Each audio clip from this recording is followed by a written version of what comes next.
বাংলাদেশের অন্তর্বর্তীকালীন সরকারের নেতৃত্ব দেওয়ার আগে নোবেল বিজয়ী অধ্যাপক ডক্টর ইউনূস ভারতীয় সংবাদ মাধ্যম এনডিটিভিকে দেয়া এক সাক্ষাৎকারে বলেন, বর্তমানে বাংলাদেশের চলমান অস্থিরতা নিয়ন্ত্রণ না করা গেলে তা প্রতিবেশী মিয়ানমার সহ ভারতের সেভেন সিস্টার চেয়েও ছড়িয়ে যেতে পারে।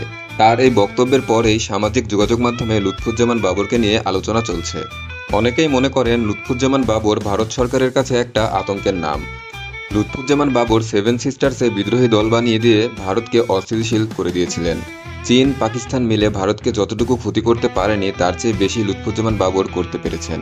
2004 সালে তিনি 10টি ট্রাক ভর্তি অস্ত্র, গোলাবারুদ, রকেট লঞ্চার নিয়ে ভারতে পাঠাতে চেয়েছিলেন। তখন তারা নিজেদের দেশে গৃহযুদ্ধ শুরু করে। অরুণাচল প্রদেশ, আসাম, ত্রিপুরা, নাগাল্যান্ড, মণিপুর, মিজোরাম ও মেঘালয় মূল ভারত থেকে আলাদা হতে চেয়েছিল।